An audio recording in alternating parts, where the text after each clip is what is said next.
وَلَقَدْ يَسَّرْنَا الْقُرْآنَ لِلذِّكْرِ فَهَلْ مِن مُّدَّكِرٍ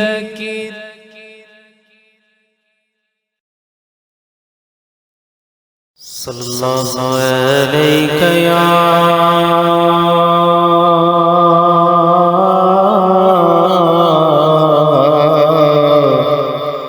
یا رسول اللہ وسلم علیک یا حبیب اللہ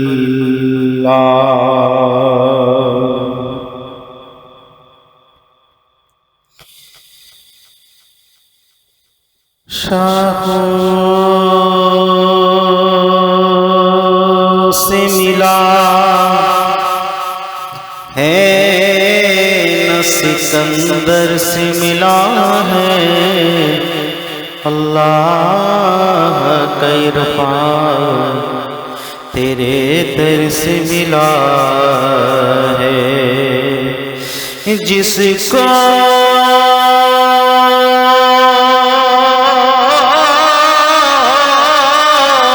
بھی ملا ہے تو مقدر سے ملا ہے آقا ہم کو تو مقدر بھی تیرے در سے ملا ہے صلی اللہ علیہ یا رسول اللہ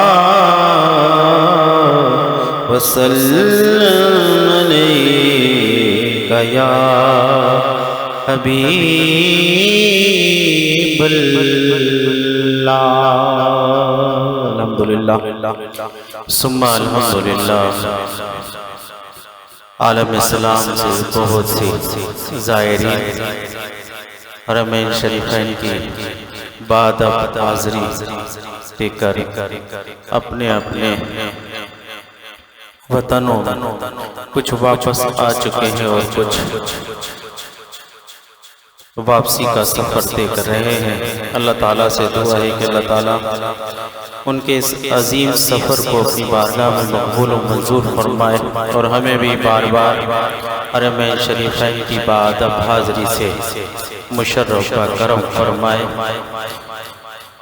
جناب سید ادیب حسین ادیب رائے پوری صاحب کا لکھا ہوا کلام انہی کی نظر کر رہا ہوں جو اس پرکیف فضاؤں میں اپنے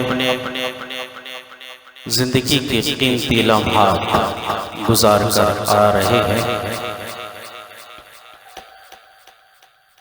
جو لمحے تھے جو لمحے تھے سکون کے سب مدینے میں گزارا جو لمحے تھے سکون کے سب مدینے میں گزارا جو لمحے تھے سکون کے سب مدینے میں گزارا دل مضطر وطن میں اب تجھے کیسے قرار آئے دل مضطر وطن میں اب تجھے کیسے قرار آئے جو لمحے تھے سکون کے سب مدینے میں گزارا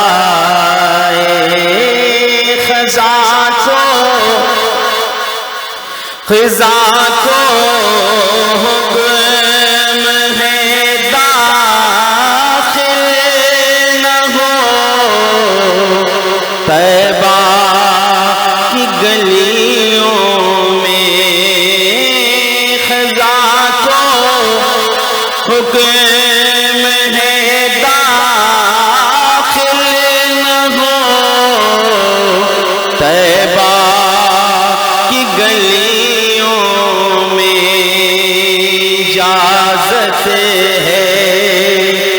اجازت ہے نسیم آئے صبا آئے بہار آئے قضا کو حکم ہے داخل نہ ہو طیبہ کی گلیوں میں قضا کو حکم ہے داخل نہ ہو طیبہ کی گلیوں میں اجازت ہے نسیم آئے صبا آئے بہار آئے جو لمحے تھے سکون کے سب مدینے میں گزار آئے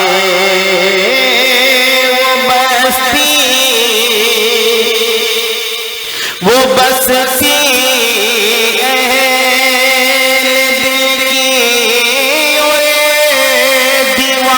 دیوانوں کی بستی ہے وہ بستی اہل دل کی دیوانوں کی بستی ہے خرد نازا و دامن تار تارائے گئے جتنے خرد نازا و دامن تار تارائے وہ بستی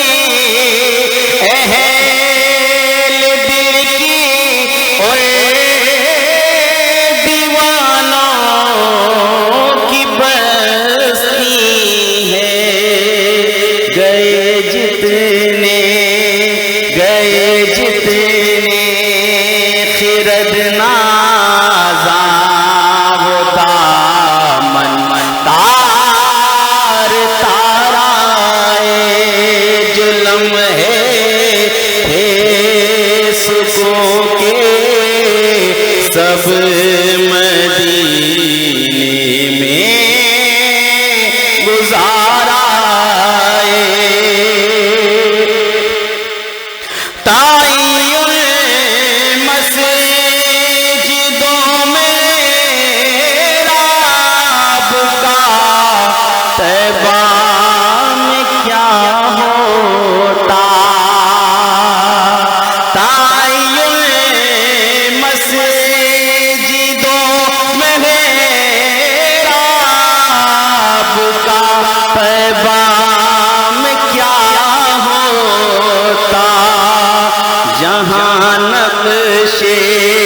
جہاں نقش قدم دیکھے وہیں سجدے گزار آئے جہاں نقش قدم دیکھے وہیں سجدے گزار آئے جو لمحے سکون کے سب مدینے میں گزار آئے جبی ہو آستاں پر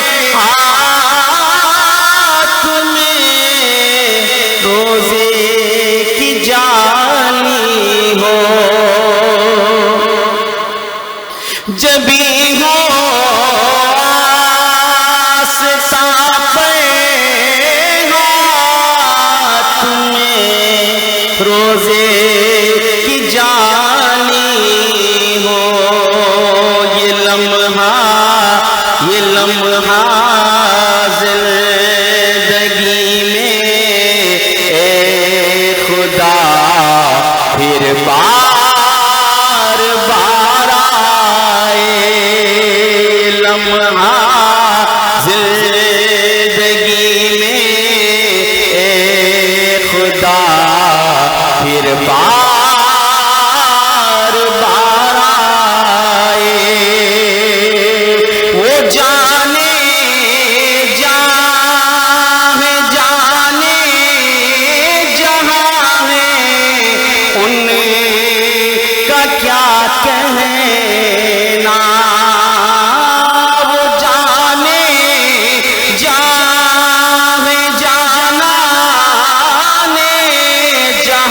ہے ان کا کیا کہنا، دل پز مردہ میں جن کے تصور سے بہار آئے، دل پز مردہ میں جن کے تصور سے بہار آئے، جو لمحے تھے سکون کے سب مدینے میں گزار آئے، قلم جب سے ہوا خم نعت احمد میں ادیب اپنا، قلم جب سے ہوا خم نعت احمد میں ادیب اپنا، بہت رنگی ہوئے مضمون بڑے نقشوں نگار آئے، بہت رنگی ہوئے مضمون بڑے نقشوں نگار آئے، جو لمحے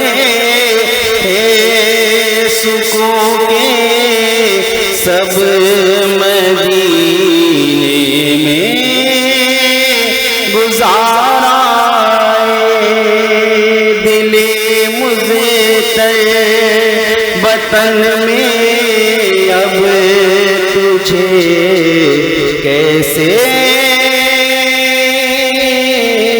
قرار آئے، محبت کے ساتھ پڑھیے صلی اللہ علیہ یا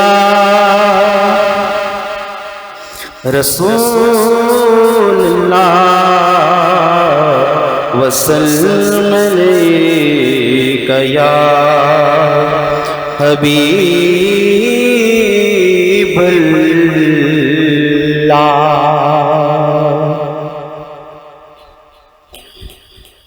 جب گنبد خضرا پہ وہ پہلی نظر گئی، جب گنبد خضرا پہ وہ پہلی نظر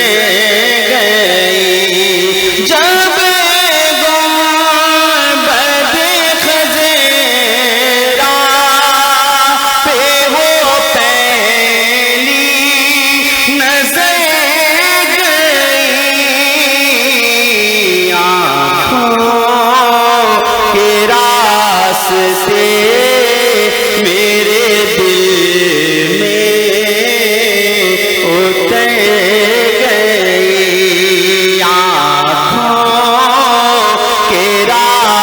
راستے میرے دل میں اتر گئی جب گنبد خضرا پہ وہ پہلی نظر گئی سرخم طالب خاموش تھی آنکھیں تھی اشک بار سرخم طالب خاموش تھی آنکھیں تھی اشک بار ایک ساتھ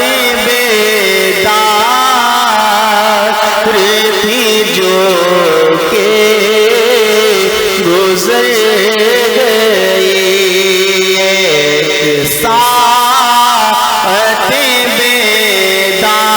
بیدار تھی جو کہ گزر گئی جب گنبد خضرا پہ وہ پہلی نظر گئی آنکھوں کے راستے میرے دل میں اتر گئی برسی تھی سے قدر کے نہاسا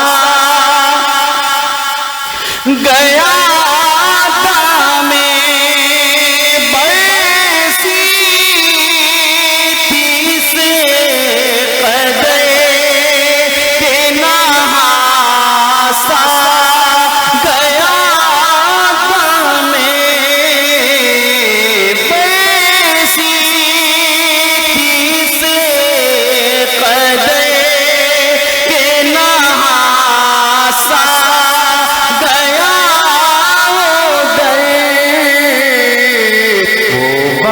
بارش کرم میرے داماں کو بھر گئی وہ بارش کرم میرے داماں کو بھر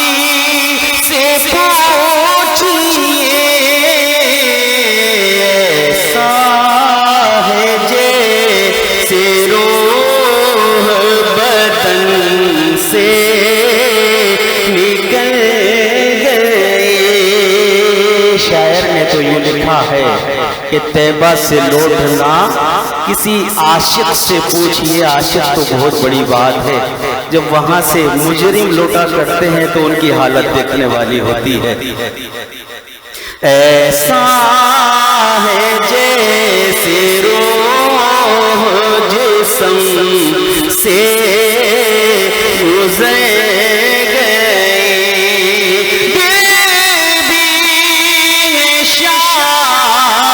شاد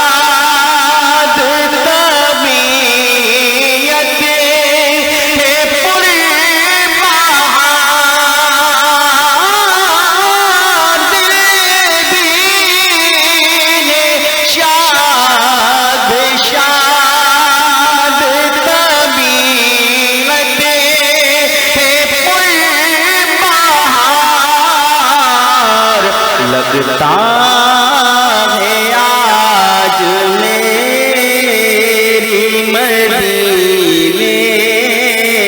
خبر گئی لگتا ہے آج میری مدینے خبر گئی آواز بے تیری بافیضان نعت ہے سینوں میں عاشقان نبی کے اتر گئی جب گنبد خضرا پہ وہ پہلی نظر گئی۔ الحمدللہ ثم الحمدللہ علیہ السلام کے ممتاز و محترم عالم دین استاذ العلماء مفتی محمد آصف مدنی دامت برکاتہم القدسیہ ممبر پر جلوہ افروز ہو چکے ہیں۔ اپنی عقیدتوں اور محبتوں کے سائے میں حضرت کا استقبال کریں نعروں کے جواب سے۔ نعرہ تکبیر، نعرہ تکبیر۔ آپ کی جتنی عقیدتیں اور محبتیں ہیں اتنی ہی آواز آئے تو مزے کو بھی مزہ آ جائے گا۔ نعرہ تکبیر، نعرہ رسالت، نعرہ تکبیر، نعرہ رسالت، نعرہ تحقیق علماء اہل سنت۔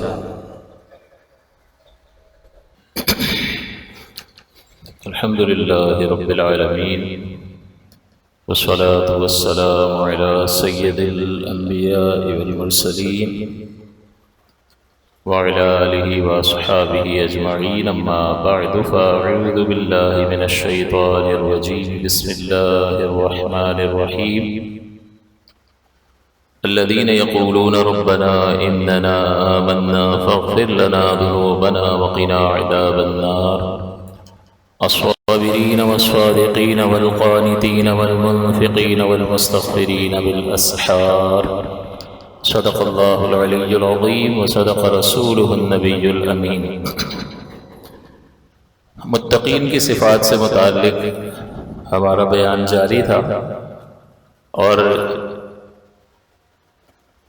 پچھلے ہفتے صرف ایک ہی صفت پر کلام ہوا۔ انشاءاللہ آج کوشش ہوگی کہ یہ مضمون مکمل ہو جائے اور ہمیں اس مضمون کو یاد رکھنا چاہیے اور ان کمالات اور خوبیوں کو اپنے اندر پیدا کرنے کی کوشش کرنی چاہیے۔ یہ فقط بیان برائے بیان نہیں ہے بلکہ اللہ تعالیٰ نے اپنے ان بندوں کے اوصاف اور کمالات کو ذکر فرمایا جن کے لیے جنت کے انعامات کو ذکر کیا ہے۔ تو لہٰذا اب جنت کے انعامات جب ہم سنتے ہیں تو سبحان اللہ کہتے ہیں اور کوشش اور چاہت یہ ہوتی ہے، کوشش تو کم ہوتی ہے، چاہت یہ ہوتی ہے کہ ہمیں بھی یہ انعامات حاصل ہو جائیں، کیونکہ آخرت تو بہرحال ہے، وہاں جانا تو ہے۔ ایسا تو نہیں ہے کہ ہماری چوائس پر چھوڑ دیا ہے، چاہو تو چلے جاؤ، چاہو تو یہیں رہ جاؤ۔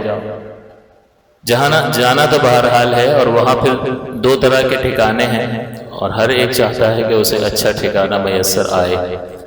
تو وہاں جس کو اچھا ٹھکانہ میسر آئے گا اس کا ذکر فرمایا، اور آپ کو سہولتیں حاصل کرنے کے لیے کچھ نہ کچھ ادائیگی تو کرنی ہوتی ہے، اس دنیا میں بھی آپ کرتے ہیں، لہٰذا آخرت میں بھی کرنی ہوگی۔ چنانچہ یہ صفات کا جو ذکر ہے وہ جنتیوں کے لیے ہے، اور ہمیں یہ سوچنا چاہیے کہ بھئی یہ خوبیاں مجھ میں ہیں یا نہیں ہیں تو کس درجے میں ہیں، کیا کمی کوتاہی ہے، تاکہ انسان آہستہ آہستہ ان چیزوں کو اپنی ذات میں پیدا کرتا رہے کہ بالآخر اللہ کی بارگاہ میں جب حاضر ہو تو اس کے فضل سے، اس کے کرم سے وہ جنت میں جانے کا مستحق ٹھہرے۔ یہاں اس مضمون کو اگرچہ وقت کم ہے میں دوبارہ سے صرف ترجمہ کرتا ہوں کہ اللہ تعالیٰ نے پہلے دنیا کا ذکر فرمایا کہ دنیا کی ساری چیزوں کو، جس میں خواہشات کی محبت ہے، عورتوں کی محبت ہے، اولاد کی محبت ہے، سونے چاندی کے ڈھیر کا ذکر فرمایا، اچھی بہترین سواریوں کا یعنی نشان زدہ گھوڑوں کا ذکر فرمایا، اور کھیتی باڑی کا ذکر فرمایا۔ یہ دنیا کا ساز و سامان ہے، اور اللہ تعالیٰ نے اس کو ذکر کرنے کے بعد فرمایا ذالک متاع الحیات الدنیا، یہ دنیا کا مال و متاع ہے۔ تو ظاہر ہے دنیا میں رہنا ہے تو ان چیزوں سے فائدہ تو اٹھائیں گے، ان کو استعمال تو کریں گے، لیکن لمیٹیشنز ہیں کہ ان کو حاصل کرنے کا طریقہ بھی جائز ہوگا، دائرہ شریعت میں ہوگا، اور اسے استعمال کرنے کا طریقہ بھی دائرہ شریعت میں رہ کر ہوگا۔ لہٰذا دائرہ شریعت میں رہ کر ہوگا تو پھر یہ ساری چیزیں نعمت بن جائیں گی، اللہ کا انعام بن جائیں گی، ورنہ یہی چیزیں اللہ تعالیٰ سے غافل کریں گی اور تباہی کا باعث ہوں گی۔ تو چونکہ یہ دنیا کی نعمتیں ہیں، دنیا کی زندگی کے ساز و سامان ہے، دنیا عارضی ہے تو یہ ساز و سامان بھی عارضی ہے۔ تو اب اس میں یہ جو چیزیں ذکر کی ہیں ان کے حصول کا طریقہ بھی درست ہونا چاہیے اور استعمال کا طریقہ بھی درست ہونا چاہیے۔ تو جیسے اللہ تعالیٰ نے بیوی کی شکل میں ایک جائز ذریعہ عطا فرمایا، اس کے باوجود وہ غلط ذرائع کو اختیار کرتا ہے تو اسے سوچنا چاہیے۔ اسی طرح سے دیگر دنیاوی نعمتیں ہیں، اس کے حصول کے سلسلے میں جائز ذریعے کو اختیار کرنا چاہیے۔ پھر جب جائز ذریعہ حاصل ہو گیا تو پھر جائز استعمال، کہ اس میں جو طریقہ کار شریعت نے آپ کو مال دیا اللہ تعالیٰ نے، اب مال میں ایسا نہیں ہے کہ جہاں چاہے اس کو گناہوں پہ آدمی صرف کرتا رہے، یہ تو درست استعمال نہیں ہے، شریعت منع کرتی ہے اس سے۔ تو اللہ ہی نے مال عطا فرمایا، اس کے حصول کا طریقہ بھی درست ہونا چاہیے اور پھر اس کے خرچ کا طریقہ بھی درست ہونا چاہیے۔ تو اب حصول کا طریقہ درست، خرچ کا طریقہ درست، یہ صحیح طریقہ، یہ درست بات ہے۔ حصول کا طریقہ غلط ہے اور خرچ کا طریقہ بھی غلط ہے، یہ دونوں ناجائز ہیں۔ حصول کا طریقہ غلط ہے اور خرچ کا طریقہ پھر صحیح کیسے ہو سکتا ہے کہ چوری کا مال کیا کرے گا، خرچ کرے گا، تو خرچ کرنا ہی جائز نہیں ہے اس کے لیے۔ حصول کا طریقہ درست ہے لیکن اس کو خرچ غلط طریقے سے کر رہا ہے، اسراف کر رہا ہے، ناجائز امور پر خرچ کر رہا ہے، استعمال کر رہا ہے، تو یہ درست نہیں ہوگا۔ تو ظاہر سی بات ہے کہ ریسٹرکشنز ہیں، رکاوٹیں ہیں، ایک حد بندی ہے اور وہ ہماری بھلائی کے لیے ہی حد بندی کر دی گئی ہے، لہٰذا اس کے مطابق ہمیں زندگی کو ڈھالنا چاہیے اور اس کے لیے علم ضروری ہے۔ علم کے بغیر ہم ایک قدم بھی آگے نہیں چل سکتے ہیں۔ اس کے بعد اللہ تعالیٰ فرماتا ہے اللہ کے پاس بہترین ٹھکانہ ہے۔ تو دنیا کی نعمتوں کا ذکر کیا اور فرمایا یہ تمہاری زندگی کا سامان ہے، صحیح طریقے سے اسے استعمال کرو، حاصل کرو، لیکن اس کے چکر میں اس کے حاصل کرنے کے درپے ہو کر اللہ کی یاد سے غافل نہ ہو جاؤ۔ پہلے بھی عرض کیا تھا کہ بھائی نماز پڑھ رہا ہے، دھیان کہیں اور جا رہا ہے، بھائی کیوں جا رہا ہے؟ تیرا دھیان دوسری طرف کیوں جا رہا ہے؟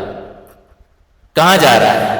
تو اس سے گنوا لو تو یہ دنیا کی چند 4 چیزیں ہوں گی، 5-6 چیزیں اس کی طرف ہی وہ کیلکولیشن میں ہی لگا ہوگا، دکان کے حساب میں لگا ہوگا، کسی لڑکی کے چکر میں پھنسا ہوگا، کوئی اور آرزویں خواہشیں جو ہے وہ انگڑائیاں لے رہی ہوں گی اس کی طرف۔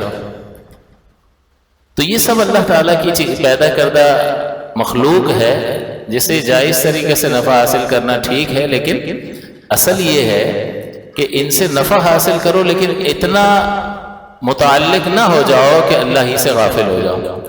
یہ چیزیں آپ کے لیے ہیں، آپ ان کے لیے نہیں ہو۔ یہ جملہ یاد رکھ لو کہ ساری دنیا کی جو چیزیں ہیں وہ ہمارے لیے ہیں، ہم ان کے لیے نہیں بنائے گئے، ہمیں بنایا گیا ہے اللہ تعالیٰ نے اپنی عبادت کے لیے۔ تو لہٰذا ہر ایک کو اس اعتبار سے سوچنا چاہیے کہ یہ ساری چیزیں اللہ کی یاد سے غافل نہ کریں۔ اب اللہ تعالیٰ فرما رہا ہے کہ اس کے پاس بہترین ٹھکانہ ہے، تو اس پر یقین ہونا چاہیے یا نہیں ہونا چاہیے؟ کیسے ہوگا یقین؟ تو بھائی جتنا کچھ اس نے پیدا فرمایا ہے ان چیزوں میں نفع اور فوائد اس ہی نے ڈالے ہیں، تو جو ان چیزوں کا بنانے والا ہے وہی فرما رہا ہے کہ اس کے پاس اور بہترین ٹھکانہ ہے، تو یہی کافی ہے یقین کرنے کے لیے۔ ایک دکاندار آپ کو کوئی سامان دکھاتا ہے، آپ کہتے ہیں یار بڑی اچھی ورائٹی لائے ہو اس بار تو، وہ دکھانے کے بعد آپ کو کہتا ہے ایک اور اسپیشل چیز میں نے چھپا کے رکھی ہے، وہ اس سے بہترین ہے، تو آپ مان لو گے یا نہیں؟ آپ کو یار پہلے اتنی اچھی اچھی چیزیں دکھا رہا ہے تو ہوگا بھائی وہ دکھاؤ۔ تو اللہ تعالیٰ نے اس کائنات کا ذکر فرما کر، اس کی حد بندی فرما کر فرما دیا کہ واللہ عندہ حسن المآب، اللہ کے پاس اس سے بہترین ٹھکانہ ہے، تو بس یہی یقین کرنے کے لیے کافی ہے۔ اور جب آپ کو یقین آ جائے گا تو آپ کیا کریں گے؟ ہماری کوشش ہوگی کہ بہتر کی طرف زیادہ توجہ ہو، کم تر کی طرف بقدر ضرورت توجہ ہو۔ بہتر کی طرف زیادہ توجہ ہو، اور اللہ نے فرما دیا میرے پاس بہترین ٹھکانہ ہے تو پھر اسی ہی کے لیے زیادہ کوشش کرنی چاہیے اور متوجہ رہنا چاہیے۔ پھر اللہ تعالیٰ نے فرمایا کہ کیا میں تمہیں اس سے بہتر کی خبر نہ دوں، یہ دنیا کے ساز و سامان سے بہتر چیزیں، اور ان کو گنواتے ہوئے فرمایا کہ متقین کے لیے باغات ہیں، نہریں ہیں، پاک بیویاں ہیں، یہ ہم بیان کر چکے ہیں، اور اللہ کی رضا ہے، اور اللہ اپنے بندوں کو دیکھنے والا ہے۔ تو یہ 4 انعامات ذکر کر دیے، اور فرمایا ہمیشہ تمہارے پاس رہے گا، چھنے گا بھی نہیں، یہاں کا عارضی ہے وہاں کا چھنے گا بھی نہیں۔ اور پھر فرما دیا واللہ بصیر بالعباد، اللہ تعالیٰ اپنے بندوں کو دیکھ رہا ہے۔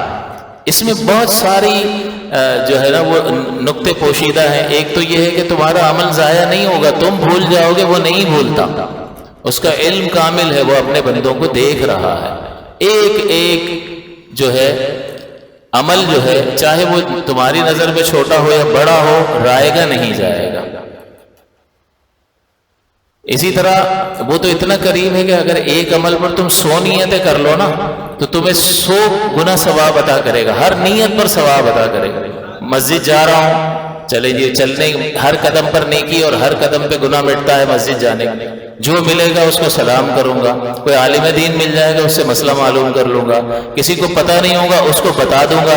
اب چاہے آپ کو عالم ملے نہ ملے، کوئی پوچھنے والا ملے نہ ملے، اتنی ساری نیتیں جب آپ نے کر لی تو یہ سب کا ثواب اللہ تعالیٰ آپ کو عطا فرما دے گا۔ واللہ بصیر بالعباد، اللہ اپنے بندوں کو دیکھ رہا ہے۔ ایک تو ضائع نہیں ہوگا، اور دوسرا یہ کہ اس میں دھمکی بھی ہے، اللہ اپنے بندوں کو دیکھ رہا ہے تو تم جو بھی عمل کرنا اپنی نیتیں درست رکھنا، ذرا بھی گڑبڑ کرو گے تو اسے وہ بھی پتا ہے۔ ریاکاری کی نیت ہو سکتی ہے، خود پسندی کی نیت ہو سکتی ہے، عمل میں تعریف کی خواہش ہو سکتی ہے، بہت کچھ ہو سکتا ہے۔ تو اللہ نے اس میں یہ بھی بتا دیا کہ تم ذرا اپنی نیتوں کو سنبھال کر رکھنا، اور نیت کا سنبھالنا انتہائی دشوار کام ہے۔ انشاءاللہ کبھی موقع ہوگا تو نیت کے موضوع پر بالکل مکمل ایک درس کریں گے تاکہ اس سلسلے میں بھی ہم شرعی رہنمائی سے فائدہ اٹھا سکیں۔ تو اب یہاں فرما دیا کہ اللہ تعالیٰ اپنے بندوں کو دیکھ رہا ہے، تو اب یہ اس صفت پر ہی کامل یقین ہو تو بہت کچھ ہو جاتا ہے۔ یعنی کئی بار آپ کو بتایا کہ اللہ کی ذات کو پہچان لو، کما حق ہو تو پہچان ہی نہیں سکتے، لیکن پہچاننا شروع کر دو اور اس میں ترقی کرتے چلے جاؤ، زندگی کا رخ بدل جائے گا۔ اللہ اپنے بندوں کو دیکھ رہا ہے، یہ ہر وقت اگر ذہن میں ہو تو پھر ایسے آدمی سے گناہ کیسے ہوگا، نافرمانی کیسے ہوگی، نیت میں خرابی کیسے پیدا ہوگی، ہو ہی نہیں سکتا۔ اگر ایسا ہو رہا ہے تو پھر اس کا مطلب یہ ہے کہ وہاں یقین میں کمزوری ہے، خامی ہے۔ یقین اگر درجہ کمال پر ہو تو وہ ضرور عمل پر ابھارتا ہے، اور ایمان نام ہی یقین کا ہے۔ تو جس کا یقین کامل ہوتا ہے وہ یقین ہی اس کو عمل پر ابھارتا ہے۔ اسی لیے اللہ تعالیٰ نے سورہ عصر میں کیا فرمایا، آمنوا وعملوا الصالحات، کہ یقین اللہ کی ذات پر کامل ہوگا تو پھر عمل کے لیے بہت طاقت ملے گی، اور اگر عمل کرنے لگ جائے گا تو خود اچھائی میں رنگ جائے گا تو اپنے ہی رنگ میں معاشرے کو رنگنے کی کوشش کرے گا۔ وتواصوا بالحق، اور جب یہ کرے گا تو سچ کڑوا ہوتا ہے، جب سچ بولے گا تو تکلیفیں ہوں گی، تو وتواصوا بالصبر، صبر کے درجات بھی آنا شروع ہو جائیں گے۔ تو اللہ تبارک و تعالیٰ کے دیکھنے کا یقین کامل رکھیں، اور اس تصور کو کہ اللہ مجھے دیکھ رہا ہے، بلکہ رات کو سوئے نا تو 10 بار پڑھ کر سویا کریں، اللہ مجھے دیکھ رہا ہے، اللہ مجھے دیکھ رہا ہے، اللہ مجھے دیکھ رہا ہے۔ آپ اس ورد سے اپنے قلب میں نورانیت محسوس کریں گے۔ اب اللہ تعالیٰ نے جو صفات ذکر فرمائی ہیں، 8 خوبیاں ہیں، یہ تو انعامات ذکر کر دیے، اب 8 جس میں سے 3 پر کلام ہو چکا تھا۔ پہلی خوبی ہے الذین یقولون ربنا اننا آمنا، کہ متقین کی جو جنتیوں کا یہ انعام ذکر کیا ہے، درجات ذکر کیے ان کے،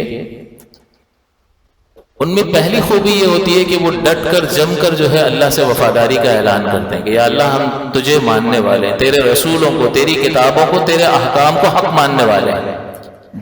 ماننے کی حد تک ہم مانتے ہیں، ہاں عمل کے اعتبار سے کبھی کمزور پڑ جاتے ہیں، بلکہ زیادہ ہی پڑ جاتے ہیں، لیکن ماننے میں کوئی پلپلا پن نہیں ہے۔ اننا آمنا، بالکل پختہ اعتقادی اعتبار سے کہ ہم غدار نہیں ہیں،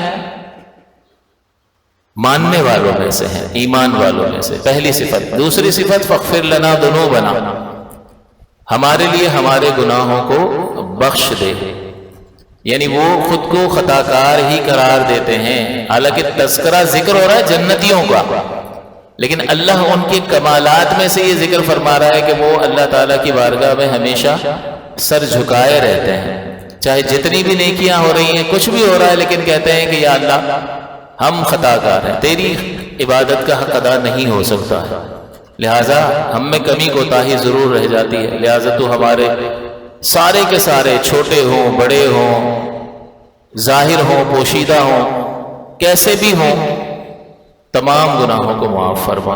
تو یہ متقین کی صفات میں ذکر فرمایا ہے، یہ عاجزی اور انکساری پیدا کرتا ہے۔ اور تیسری خوبی ذکر فرمائی وقنا عذاب النار، ہمیں آگ کے عذاب سے بچا لے، یعنی وہ اللہ تبارک و تعالیٰ کے جلال سے بے پرواہ نہیں ہوتے ہیں۔ ہم تو 4 نیکیاں کرنے لگ جائیں نا تو میں تو جنت میں ہی جاؤں گا بھائی، اب مجھے کون سی چیز روک سکتی ہے؟ لا حول ولا قوت الا باللہ۔ اللہ کے جلال کو غالب رکھنے کی ضرورت ہے، اس لیے فرمایا وقنا عذاب النار، یا اللہ ہمیں آگ کے عذاب سے بچا لے، نہ جہنم کی آگ ہمیں چھوئے، نہ قبر میں ہمیں آگ چھوئے، نہ میدان محشر میں ہمیں آگ چھوئے، ہمیں آگ کے عذاب سے بچا لے، کیونکہ یہ اللہ تعالیٰ کے جلال کی بات ہو رہی ہے، تو اس کے جلال سے بے پرواہ نہیں ہونا چاہیے، کچھ بھی آپ کر لو، کچھ بھی کر لو، لیکن وقنا عذاب النار، یا اللہ مجھے آگ کے عذاب سے بچا لے۔ اسی طرح دنیا میں، یہ تو آخرت کا ذکر ہوا، دنیا میں بھی اللہ تعالیٰ کی جو نعمتیں ہیں، صحت ہے، دولت ہے، عزت ہے، اولاد ہے، یہ بھی یا تو نور ہے یا نار ہے۔ اگر یہ چیزیں اللہ کی یاد سے غافل نہیں کرتی ہیں تو نور ہے، اور اللہ کی یاد سے غافل کرتی ہیں تو یہ ہمارے لیے دنیا میں آگ ہے۔ لا تلہکم اموالکم ولا اولادکم عن ذکر اللہ، کہ اے ایمان والو کہیں تمہارا مال اور تمہاری اولاد اللہ کی یاد سے غافل نہ کر دیں۔ تو یا تو یہ نور ہے یا نار ہے۔ اپنی اولاد کے لیے کیا کیا انسان جو ہے الٹے سیدھے کام، حرام روزی کمانا، ان کی خواہشات پوری کرنے کے لیے سارا کچھ کر رہا ہوتا ہے، لیکن اپنے لیے آخرت کا بوجھ جمع کر رہا ہوتا ہے۔ تو وقنا عذاب النار میں اس آگ سے بھی انسان پناہ طلب کر رہا ہوتا ہے کہ یا اللہ آخرت کی آگ سے تو بچا ہی لے، نہ جہنم کی آگ مجھے چھوئے، نہ قبر میں مجھے آگ چھوئے، نہ میدان محشر میں مجھے آگ چھوئے، اور دنیا میں بھی جو کچھ نعمتیں تو نے عطا فرمائی ہے اس کو نور ہی رکھنا، نار میں تبدیل نہ ہو جائے کہ وقنا عذاب النار۔ یہ بڑی جامع دعا ہے، اس میں سب کچھ جمع ہو جاتا ہے۔ اسی طرح عبادت، علم، ریاضت، یہ بھی نور بھی ہے اور نار بھی ہے، سلطنت نور بھی ہے اور نار بھی ہے، بادشاہت، دولت نور بھی ہے اور نار بھی ہے۔ شیطان کے پاس کتنا علم ہے، شیطان کی کتنی عبادات، یہ ساری عبادات تکبر کی وجہ سے اس کے لیے کیا بن گئی؟ نار بن گئی، نور تو نہیں رہی اس کے لیے۔ حالانکہ روایات میں آتا ہے کہ زمین پر کوئی ایسی جگہ اس نے نہیں چھوڑی جہاں سجدہ نہ کیا ہو، کوئی ایسی زمین کا کوئی چپا نہیں چھوڑا جہاں سجدہ نہیں کیا ہو، لیکن یہ ساری اس کی عبادت اس کے لیے آگ بن گئی، کیونکہ اس کی بنیاد پر پھر تکبر، انا خیر منہ، میں بہتر ہوں آدم سے علیہ الصلوۃ والسلام۔ اسی طرح قارون کی دولت جو ہے اس کے لیے نور تھی یا نار بن گئی، لیکن عثمان غنی کی دولت ان کے لیے نور بن گئی۔ اسی طرح سے فرعون کی سلطنت اس کے لیے کیا بن گئی؟ انا ربکم الاعلی، صحت حاصل ہے، اطراف میں افرادی قوت حاصل ہے تو دعویٰ کر بیٹھا کہ میرا ہی حکم چلے گا، انا ربکم الاعلی، میں تمہارا رب ہوں۔ تو یہ سلطنت اس کے لیے تباہی کا سبب بن گئی۔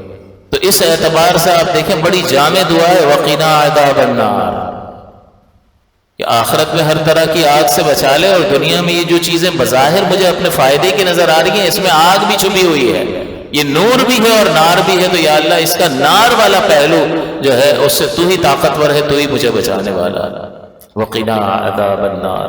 تو اللہ تعالیٰ کے جلال سے کبھی بے پرواہ نہیں ہونا چاہیے، اللہ کی رحمت کی امید بھی قوی تر ہونی چاہیے کہ اللہ سے جیسا گمان رکھیں گے اللہ اس کے ساتھ ویسا سلوک فرمائے گا۔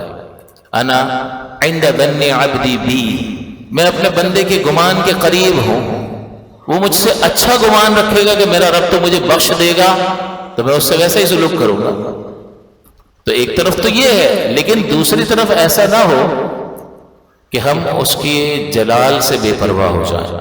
یہ تباہی کا راستہ ہے. تو اللہ فرما رہا ہے کہ وقینا عذاب النار. تو اب ہمیں جو ہے یہ آسان چیزیں ہیں نا، یا اللہ میں ایمان لایا تجھ پر، اس میں آپ کے کون سے پیسے لگ رہے ہیں؟ یعنی یہ تو اعتقادی بات ہے نا، اور واقعات ہم ایمان رکھتے ہیں، حق جانتے ہیں، اللہ کو مانتے ہیں، اس کے رسول کو مانتے ہیں، اس کی کتابوں پر ایمان لاتے ہیں، اس کے احکام کو حق اور سچ مانتے ہیں. ماننے میں تو صرف یہاں کا تعلق ہے نا، ایکشن تو ہے نہیں اس میں. تو اس میں اس کا اظہار برملا کرنا چاہیے اور اپنے آپ کو پر تقصیر سمجھنا چاہیے کہ اللہ مجھے بخش دے، میری خطاؤں سے درگزر فرما. جب یہ کہتا رہے گا تو اس کا مطلب یہ ہے کہ وہ اعتراف کر رہا ہے اور اکڑ نہیں رہا. گناہگار بھی دو طریقے کے ہوتے ہیں. حضور نے فرمایا کل بنی آدم خطاؤن، کہ تمام کے تمام بنی آدم جو ہے وہ خطا کار ہیں. اس میں ظاہر ہے کہ انبیاء کرام کا استثناء ہے کہ وہ تو معصوم عن الخطا ہوتے ہیں، اور بہت سارے اللہ کے بندے ایسے ہیں جو محفوظ عن الخطا ہوتے ہیں، اللہ نے انہیں محفوظ کر رکھا ہوتا. لیکن ان کے علاوہ کثیر تعداد انسانوں کی جو ہے ہر ایک خطا کار ہے.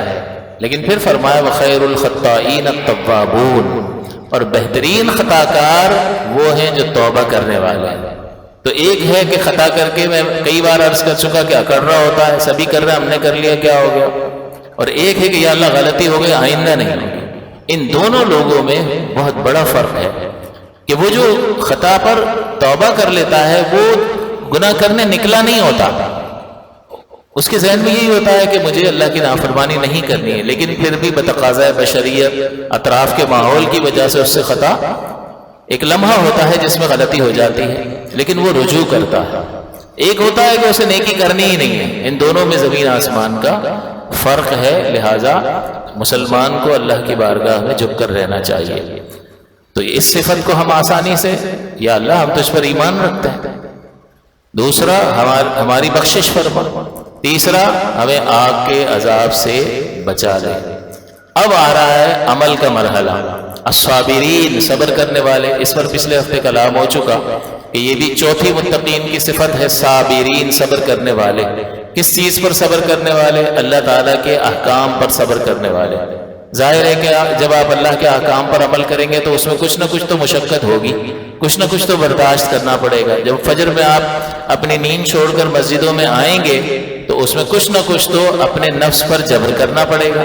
مارکیٹ میں بیٹھ کر آپ جب سچ بول کر کاروبار کریں گے تو بہت سارا ماحول آپ کو کہے گا یار کون سی دنیا کا آدمی ہے، سب دیکھو کیا کر رہے ہیں، اس کے بغیر، جھوٹ کے بغیر گزارا ہے. اچھا معاذ اللہ، جو اللہ کی نافرمانی کرے اس کو تو اللہ بھر بھر کے دے گا اور اس کا گزارا ہو جائے گا، اور جو اللہ کے حکم کے مطابق چلے گا اللہ اس کو بھوکا مار دے گا. عجیب سوچ ہو گئی ہے. لیکن ہمارے بڑے جو ہیں کہ بیٹا مجھے دیکھ، میں نے اسی طرح سے جو ہے نا یہ بلڈنگیں یوں ہی کوئی کھڑی کر دی ہیں، تو یہ تو اللہ کی تقسیم کے سبب کھڑی کر لی ہے. اس نے دو تمہارے لیے لکھ دیا، اس لیے تم کو مل گیا. اب تم نے غلط راستہ اختیار کیا، صحیح کرتے تب بھی ملنا ہی تھا. تو تم نے غلط راستہ اختیار کر کے اپنی عاقبت جو ہے وہ خراب کر لی ہے. تو صابرین کا مطلب اطاعت پر صبر کرنا. اور جب جنتی جنت میں جائے گا تو اس کو فرشتے کہیں گے سلام علیکم بما صبرتم، تم پر سلام ہو کہ تم ان چیزوں پر جن پر تم نے صبر کیا، اللہ کی اطاعت پر صبر کیا. اسی طرح اللہ کی جانب سے متوجہ ہونے والی مشکلات اور پریشانیوں پر صبر کیا، اور گناہوں سے رک کر اپنے نفس پر قہر ڈھایا اور صبر کیا. تو اطاعت پر صبر، گناہوں سے بچنے پر صبر، اللہ تعالیٰ کی طرف سے آزمائشوں کے متوجہ ہونے پر صبر، اور کبھی جہاد کا مرحلہ آ جائے تو اس پر بھی صبر، کہ شہید بھی ہو رہا ہے، چوٹیں بھی لگ رہی ہیں، اعضاء بھی کٹ رہے ہیں، سب کچھ ہو رہا ہے. تو ہمارے جو فوجی بھائی سرحدوں پر آج بھی ان مراحل سے گزرتے رہتے ہیں، تو ان کی زندگی میں یہ مراحل آتے رہتے ہیں، ان کی فیملیز کے لیے مراحل آتے رہتے ہیں. تو اس پر صبر، تو یہ متقین کی صفات میں شامل ہے. تو اب ہمیں غور کرتے رہنا چاہیے کہ اس میں کس کس چیز پر میں صبر کر رہا ہوں.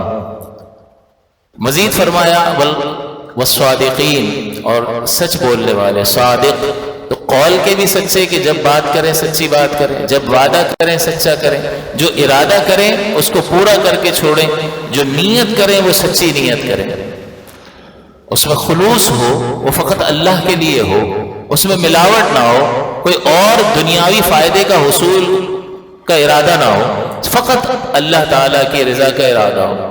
اور جب آپ اللہ کی رضا کا ارادہ کریں گے تو اطراف کے فوائد آپ کو حاصل ہو کر ہی رہیں گے۔ اگر کوئی شخص اللہ کے لیے علم دین حاصل کرتا ہے تو کیا اسے عزت حاصل نہیں ہوتی ہے؟ ہوتی ہے۔ لوگ اس کے آگے پیچھے گھوم رہے ہوتے ہیں، دعا کر دیں، فلاں کر دیں، یہ کر دیں، تو اب اسے عزت تو حاصل ہو رہی ہے، اب اس کی نیت پر ڈیپینڈ کرتا ہے کہ اسی عزت کے لیے علم حاصل کیا تھا تو اب دنیا میں بدل مل گیا، آخرت میں کچھ نہیں۔ لیکن اگر اللہ کے لیے کیا تھا پھر بھی عزت تو حاصل ہوگی نا، ہوگی، تو پھر کس کا ارادہ کرنا چاہیے؟ اللہ ہی کا ارادہ کرنا چاہیے۔ تو اپنی نیت میں سچے، لہٰذا اپنے آپ کو ٹٹول کر دیکھ لیں کہ کتنے ایسے مراحل آئے کہ جس میں سبحان اللہ بھی پڑھی اور اتنی آواز سے پڑھی اور ارادہ یہ تھا کہ برابر والے کو پتہ چل جائے۔ کئی بار ہو جاتا ہے واللہ بصیر بالعباد، ابھی پہلے ہی فرما دیا کہ انعامات ذکر کیے ہیں، ایک پیکیج دیا ہے، اور بندہ پیکیج جب اناؤنس ہوتا ہے تو کہتا ہے مجھے بھی چاہیے، مجھے بھی چاہیے، پہلے اناؤنس کر دیا یہ چیزیں ہیں، کس کس کو چاہیے، تو سب نے ہاتھ اٹھا لیا۔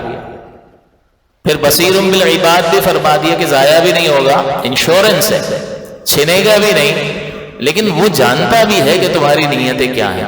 تو آگے اس کو وضاحت کے ساتھ ذکر کر دیا صادقین، تو اپنے آپ کو ٹٹولیں کہ صادقین میں ہے شمار میرا، صابرین میں وہ 3 طرح کے صبر کر رہا ہوں، صادقین میں یہ سچائی میرے اندر پائی جاتی ہے یا نہیں پائی جاتی، اللہ کی ذات پر بھروسہ ہے یا اسباب پر ہی بھروسہ ہے، یہ غور کرنے کی ضرورت ہے۔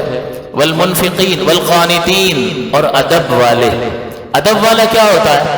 اس کو آپ کچھ بھی کہو گے نا وہ سر جھکا کے چلنے لگ جائے گا، تو ان کو قانتین کہا۔ یہاں پر بتانا مقصود یہ ہے کہ اللہ تعالیٰ کی اطاعت پر کمر بستہ، یعنی جو بھی کام کرے گا ہمیشہ کرے گا، تھکے گا نہیں۔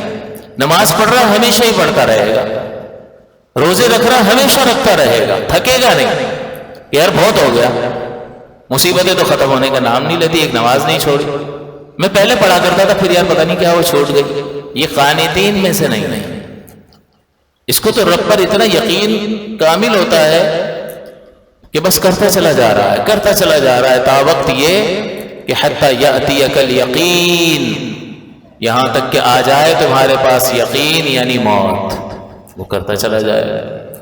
تو اس لیے یہ قانتین کی صفت ذکر فرمائی کہ ہمیشگی اختیار کرتا ہوا دکھائی دے گا، چھوڑے گا نہیں۔ اور دوسرا قانتین کی ایک صفت اور ذکر فرمائی مفسرین نے کہ وہ اللہ سے گڑ گڑا کر بہت دعا کرے گا، یہ قانتین میں ہے، روئے گا، گڑ گڑائے گا۔ رونا اور گڑ گڑانا تنہائی میں اللہ سے باتیں کرو اور گڑ گڑایا کرو، وہ بہت بخشش اور مغفرت فرمانے والا۔ اس سے بندے کی عاجزی کا پتہ چلتا ہے، اظہار ہوتا ہے کہ اکڑ نہیں رہا۔ اور یہ کب ہوگا؟ کہ جب اندر کچھ ہوگا، عاجزی ہوگی تو باہر نکلے گی۔ تو اللہ سے گڑ گڑا کر، نبی کریم صلی اللہ علیہ وسلم رمضان کے مہینے میں خصوصیت کے ساتھ بہت زیادہ گڑ گڑا کر دعائیں فرماتے تھے۔ عائشہ صدیقہ نے اس حدیث کو روایت کیا رضی اللہ تعالی عنہا۔ تو حضور علیہ الصلوۃ والسلام کی ذات پاک ہمیں کیا سکھا گئی؟ تو ہمیں غور کرنا چاہیے کہ پچھلا جو مہینہ گزرا یا اس سے پہلا مہینہ گزرا یا آخری بار کب ایسا ہوا تھا کہ دل مچل گیا اور گڑ گڑا کر اللہ تعالیٰ سے دعا کی ہو۔ جیسے بچہ جو ہے ضد کر کے اپنے ماں باپ سے چیزیں مانگ رہا ہوتا ہے، یا کوئی خطا ہو گئی ہوتی ہے اور شرمندہ اور نادم ہوتا ہے تو جس طرح سے وہ معافی طلب کر رہا ہوتا ہے، کب ایسا آخری بار ہوا تھا؟ سوچنا چاہیے، کیونکہ یہ جن کے انعامات ذکر کیے ان کی خوبیاں ہیں، اور ہر ایک ان متقین میں شامل ہونا چاہتا ہے، تو ان خوبیوں کو، ان کمالات کو اپنی ذات میں پیدا کرنے کی کوشش کرنی چاہیے۔ فرمایا مستغفرین والمستغفرین بالاسحار، اور رات کے آخری پہر میں اللہ تبارک و تعالیٰ سے مغفرت طلب کرنے والے۔ اس سے پہلے ایک صفت ہے والمنفقین، اور خرچ کرنے والے، یعنی بخل نہیں کرتے۔ جو مقام جہاں خرچ کرنے کا ہے، نیکیوں میں خرچ کرنے کا موقع، جو فرض صدقات ہوتے ہیں، جو مستحب صدقات ہوتے ہیں، جو واجب صدقات ہوتے ہیں، جو نان نفقہ ان کی ذمہ داری قرار دیا گیا ہے کہ فلاں پر خرچ کرنا تمہارے لیے لازم ہے، واجب ہے، وہاں پر وہ اللہ کی رضا کے لیے خرچ کرتے ہیں۔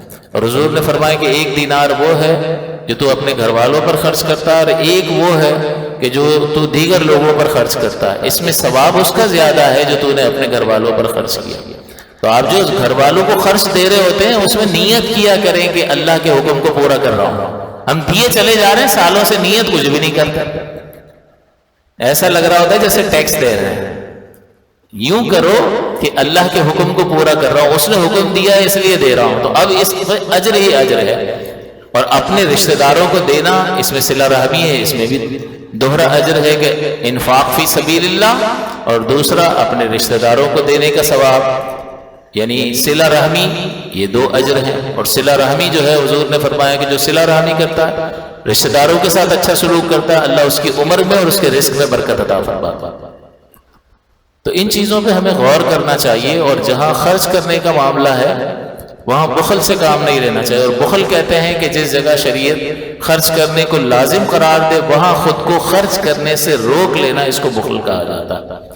تو زکاتیں اگر ہیں، واجب صدقات ہیں، یا نان نفقے کے مسائل ہیں، گھر والوں کو جو ہے وہ پورا خرچ دیتا ہی نہیں ہے اور جمع کیے چلا جا رہا ہے، بعض اوقات ہوتے ہیں نہیں دینے کا دل ہی نہیں کرتا۔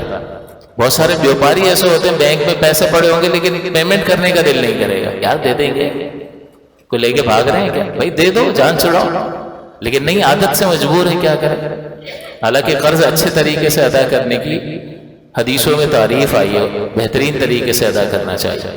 تو بہرحال منفقین کی صفت، اپنے بچوں میں یہ صفت پیدا کرنے کے لیے تھوڑے تھوڑے پیسے ان کو ہاتھ میں دے کر کسی مستحق کو دلوایا کریں، تاکہ وہ دیتا رہے نا تو دینے کی عادت پڑے، ورنہ وہ اپنے ہی پاس رکھنے کی عادت ہوگی اور بخل پیدا ہوگا، حرص اور لالچ پھر بڑھتی ہے، پھر کسی بھی طرح سے اس میں تھپیاں لگاتے رہو، جمع کرتے رہو۔ منع نہیں ہے، جائز مال جمع کرنا منع نہیں ہے، دین کو سمجھنے کی ضرورت ہے، لیکن کہاں پر یہ چیز غلط ہو جاتی ہے اس کو سمجھنا ضروری ہے۔ والمستغفرین بالاسحار، اور رات کے آخری پہر میں استغفار کرنے والے، اس کے بارے میں جو ہے حضرت لقمان نے فرمایا اپنے بیٹے کو کہ بیٹا مرغ سے بدتر مت ہو جانا کہ وہ تو صبح کے وقت جاگ رہا ہو اور تو سو رہا ہو۔ اب ہم میں سے ہر ایک غور کر لے کہ ہم کن میں سے ہیں، کیا کر رہے ہوتے ہیں اس وقت، اور اس وقت خاص امتحان ہوتا ہے کہ صابرین میں سے ہیں یا نہیں، کہ اللہ تعالیٰ کی اطاعت پر صبر کر رہے ہیں۔ رمضان میں مساجد آباد تھی، اب ویران کیوں ہے؟ تو کیا رمضان کی نماز اللہ نے فرض کی تھی اور اب کی کسی اور نے معاذ اللہ فرض کی ہے؟ وہی خالق ہے، اسی نے فرض کی، اسی کا حکم ہے، اور اس نے اس لیے رمضان کا مہینہ دیا تھا کہ پابند ہو جائیں نیکیوں کے، تو وہ تو ہوا نہیں، تو رمضان کا فائدہ کیا حاصل ہوا؟ صرف سیزنل کہ ایک سیزن جو ہے وہ حاصل کر لیا اور پھر وہی زندگی ہے، تو اس نے رمضان سے کچھ بھی حاصل نہیں کیا، یہ یقین کر لیں، اس نے کچھ بھی حاصل نہیں کیا۔ یہ تو تقوی کی صفت سے متصف کرنے آئی تھی، اور تقوی کی یہ خوبیاں اس میں آل عمران میں ان آیات میں متقی کی صفات کو کھول کے بیان کر دیا کہ بھئی تقوی آپ کو حاصل ہوا یا نہیں ہوا، تو یہ خوبیاں تلاش کر لو، یہ بدرجہ کمال اور تمام اگر تمہارے اندر موجود ہیں تو اب تقوی کی صفت پیدا ہو گئی، اب تمہارے لیے باغات بھی ہیں، نہریں بھی ہیں، ازواج مطہرہ بھی ہیں، اور اللہ کی رضا بھی ہے، یہ ساری چیزیں ہیں۔ لیکن اگر ان میں نہیں ہے تو پھر تو اس کے لیے مسائل ہیں، اور سورۃ الحدید میں بھی آپ کو بتایا تھا پہلے کہ اللہ تعالیٰ یہاں مرنے کے بعد، یہاں تو سب کو ساتھ رکھا ہوا ہے، لیکن اللہ تعالیٰ فرماتا ہے کہ مرنے کے بعد ایک ساتھ نہیں رکھوں گا، میں دو میں تقسیم کر دوں گا تمہیں۔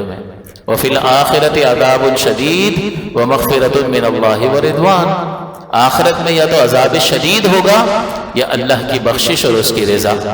اب لوگوں سے پوچھو تو وہ سب کہیں گے بھئی عذاب شدید میں کوئی جانا چاہتے ہیں، ہم تو اللہ سے مغفرت کا سوال کرتے ہیں اور اس کی رضا چاہتے ہیں، لیکن اس سے اس کی مغفرت اور رضا جو ہے اس کے لیے خود کچھ نہ کچھ کوشش ضرور کرنی ہوگی۔ لہٰذا ان خوبیوں کو دیکھیں، یہ سورہ آل عمران کی آیات ہیں، 13ویں 14ویں آیت سے لے کر 17-18 تک آپ پڑھیں، اس کا ترجمہ پڑھیں، بار بار دہرائیں اور غور فرمائیں، اس کی تفسیر کو دیکھیں، اور استحضار یعنی اپنے آپ کو کھڑا کریں کہ بھئی تجھ میں یہ ہے یا نہیں ہے۔ لیکن انعامات تو ان کے لیے ذکر کیے گئے ہیں، تجھے انعامات چاہیے تو ان میں ہے یا نہیں ہے، تو خود کو ان میں شامل کرنے کے لیے آہستہ آہستہ کوشش کرنی چاہیے، اور کوشش کریں کہ نماز کی ضرور پابندی کریں، کیونکہ حضور نے یہ فرمایا ہے کہ نماز جو پڑھتا رہے گا تو آہستہ آہستہ وہ دین کی طرف اچھی صحبت کی وجہ سے پوری طرح سے مائل ہو جائے گا، تو یہ اچھی صحبت کی برکت ہوگی۔ تو کوشش کریں کہ نماز بالکل نہ چھوٹنے پائے، تاکہ ہمیں رمضان کا یہ فائدہ ضرور حاصل ہم کرنے میں کامیاب ہو جائیں کہ استقامت سے مسجدوں میں آئیں اور نماز ادا کریں، تاکہ اچھی صحبت کی برکت سے تقویٰ کی صفات ہمارے اندر پیدا ہوں۔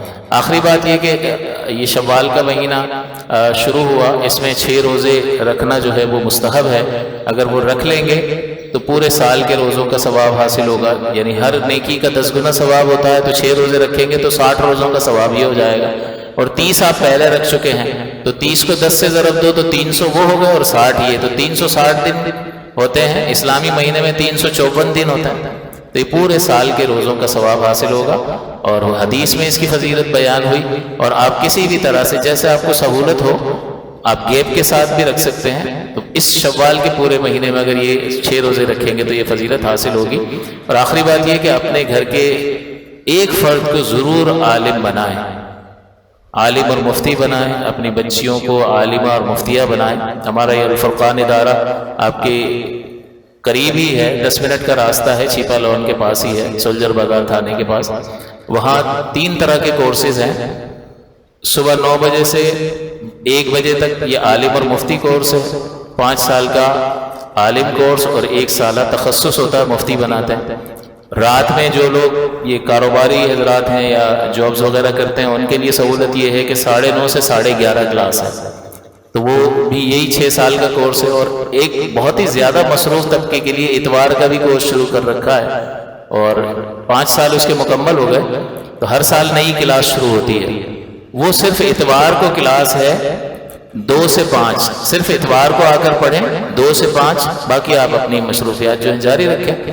2 سے 5 ہر اتوار، 8 سال کا کورس ہے، اس میں 7 سال میں عالم بن جائے گا اور 8واں سال وہی مفتی کا سال ہے۔ تو اگر آپ شوق رکھتے ہیں تو آپ کو یہ کرنا چاہیے، اور یہ بہت بڑا اجر عظیم ہے آپ کی بلندی درجات کے لیے۔ یہ ایک زبردست ایک پلیٹ فارم ہے جو آپ اس سے فائدہ اٹھا سکتے ہیں۔ اور اتوار والا تو اتنا بہترین ہے، اتنا رش ہوتا ہے کہ اس میں پاؤں رکھنے کی جگہ نہیں ہوتی کلاسز میں، اتنا رش ابتدا میں ہو جاتا ہے۔ تو آپ کوشش کریں، خود بھی آئیں، اپنے بچوں کو داخل کروائیں، اپنی بچیوں کو داخلہ دلوائیں، لیڈیز اور جینٹس دونوں کے لیے ہے۔ اور اگر آپ عالم کورس کے لیے آپ کے پاس وقت نہیں ہے یا اب ذہن اتنا ساتھ نہیں دیتا، تو جو فرض علوم ہیں وہ بھی وہاں کروائے جاتے ہیں۔ وہ ہر اتوار کا کورس ہوتا ہے، 12 اتواروں کا کورس ہوتا ہے۔ جیسے عبادات کا ایک کورس ہو گیا، نکاح طلاق کے مسائل کا ایک کورس ہو گیا، وراثت کا ایک، تو جو فرض علم آپ کے لیے سیکھنا ضروری ہے اس کے شارٹ کورسز 3 مہینے کے رکھے ہوئے ہیں، 12 اتوار کے، وہ بھی صبح غالباً 12 سے 2:30 بجے تک ہوتا ہے۔ تو یہ 12 اتوار کا اگر آپ نے کورس کر لیا تو آپ نے باقاعدہ ایک عالم کے پاس، مفتی کے پاس بیٹھ کر علم دین حاصل کر لیا اور اپنی فرض ضرورت کو پورا کر لیا، جس سے آپ کے عقائد بھی درست ہو جائیں گے، آپ کی عبادات بھی درست ہو جائیں گی۔ آپ جو کاروبار وغیرہ ڈیلنگ کر رہے ہیں رزق حلال میں، آپ کو اطمینان حاصل ہوگا، اور اصلاح احوال قلب کا بھی معاملہ کہ جو باطنی گناہ ہیں، بغض ہے، حسد ہے، تکبر ہے، عجب ہے، خود پسندی ہے، ریاکاری ہے، یہ ساری چیزوں کی معرفت حاصل ہوگی، ان کی علامات اور پھر علاج بتایا جاتا ہے، تاکہ ان صفات ذمیمہ سے انسان اپنے قلب کو پاک اور ستھرا کر سکے۔ تو آپ ضرور بھی ضرور اپنے لیے ثواب جاریہ کا اہتمام کریں کہ اب دیکھیں ہم 4 بھائی ہیں، چاروں عالم ہیں، ایک بہن بھی ہماری وہ عالمہ ہے، تو اب یہ والدین کے لیے ثواب جاریہ کا باعث ہے۔ ہم جہاں بھی جاتے ہیں بیان کرتے ہیں، لوگوں کو مسائل بتاتے ہیں، درس و تدریس کا سلسلہ ہوتا ہے، کتابیں لکھ رہے ہوتے ہیں، فتویٰ دے رہے ہوتے ہیں، لوگوں کو مسائل بتا رہے ہوتے ہیں، چل ہی رہا ہوتا ہے ہر وقت۔ جب آنکھ کھولتے ہیں صبح تو بس یہ بتانا اور پڑھانا اور سلسلہ شروع ہو جاتا ہے، اور سونے تک یہ چلتا ہی رہتا ہے۔ تو یہ والدین کے لیے بہت بڑے اجر و ثواب کا باعث ہے، لہٰذا اپنے لیے اس طرح کا کوئی کام کر جائیں تاکہ دین کی نصرت بھی ہو، دین کی مدد بھی ہو، آپ کا اور آپ کے بچوں کی دنیا بھی سنورے گی اور آخرت بھی سنورے گی۔ اور یہ مت سمجھیے گا کہ پھر یہ مولوی بن جائے گا تو کھائے گا کہاں سے۔ اس میں اتنی عزت ہے اور اتنا پیسہ ہے اس فیلڈ میں کہ آپ کو اندازہ نہیں ہے، آپ کو اندازہ ہی نہیں۔ آپ صرف آن لائن کلاسز اگر پڑھانا شروع کر دیں نا، اتنے پیاسے ہیں بیرون ملک وہ آن لائن عالم کورس اور فرض علوم کورس پڑھتے ہیں اور ڈالرز اور یورو میں پیمنٹ کرتے ہیں۔ میں نہیں پڑھاتا ہوں، ابھی تک تو میں نے پڑھایا نہیں ہے کیونکہ میرے پاس وقت نہیں ہے، لیکن ہمارے اسٹوڈنٹس ہیں وہ پڑھا رہے ہیں اور اچھا وہ گھر بیٹھے عزت کے ساتھ وقار کے ساتھ خالص رزق حلال کماتے ہیں. تو ایسا نہیں ہے کہ مولوی بن جائے گا تو کھائے گا کہاں سے. یہ تو ایمان کی کمزوری ہے کہ اللہ کا کام کرے گا تو بھوکا مر جائے گا معاذ اللہ، اور چوریاں چکاریاں کرے گا دنیا دار بن جائے گا تو پھلے گا پھولے گا. ایسا نہیں ہے. اللہ تعالیٰ عمل کی توفیق عطا فرمائے. آمین. وآخر دعوانا الحمدللہ.